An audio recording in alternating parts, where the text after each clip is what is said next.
వేలాది air bus విమానాలకు sun stroke సమస్య తలెత్తింది. ఇక గాలిలో ఎగురుతున్న విమానం ఉన్నపలంగా వేల అడుగుల ఎత్తుకు దిగిపోతోంది. సోలార్ రేడియేషన్ కారణంగా ఈ సమస్య తలెత్తిందని గుర్తించారు ఏవియేషన్ అధికారులు.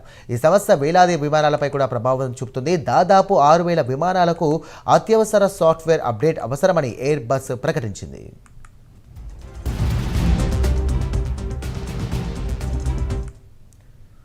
అక్టోబర్ 30న మెక్సికోలోని కన్కన్ నుండి కూడా న్యూయార్క్ ఎయిర్ బస్ A320 విమానం వెళ్తుండగా సాంకేతిక సమస్య ఏర్పడింది. ఉన్నట్టుండి విమానం ప్రయాణిస్తున్నటువంటి ఎత్తు నుంచి కూడా అనూహ్యంగా తగ్గింది. ప్రమాదాన్ని గుర్తించినటువంటి పైలట్లు అత్యవసరంగా విమానాన్ని తంపాలో దింపారు. ఒక్కసారిగా వేల అడుగుల కిందకు విమానం రావడంతో 15 మంది ప్రయాణికులు గాయపడ్డారు.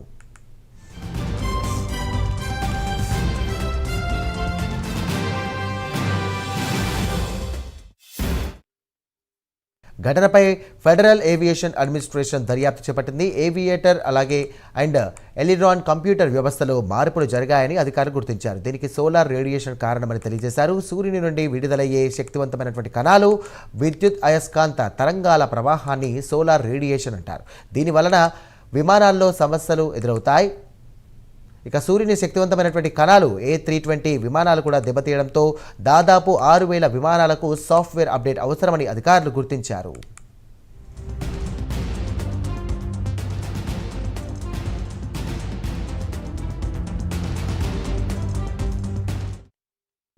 సోలార్ రేడియేషన్ విమానంలోని డేటాను చేరవేసే అవకాశం ఉందని అన్నారు. ఇక దీంతో ఎలివేటర్లకు తప్పుడు సిగ్నల్స్ పంపిస్తుందని తెలియజేశారు.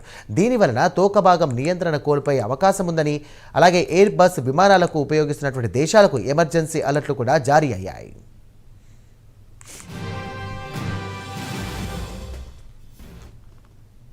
భారత్కు చెందినటువంటి ఇండిగో వద్ద అత్యధికంగా A320 మోడల్ విమానాలు ఉన్నాయి. ఎయిర్ ఇండియా, విస్తారా ఎయిర్లైన్లు కూడా ఈ విమానాలు నిర్వహిస్తున్నాయి. ఇప్పటికే భారత్లోని 300కు పైగా విమానాలు సాఫ్ట్వేర్ అప్డేట్ పూర్తయిందని DGCA వెల్లడించింది. ఆదివారం ఉదయం నాటికి అన్ని ప్రభావిత విమానాలకు అప్గ్రేడేషన్ పూర్తవనుంది.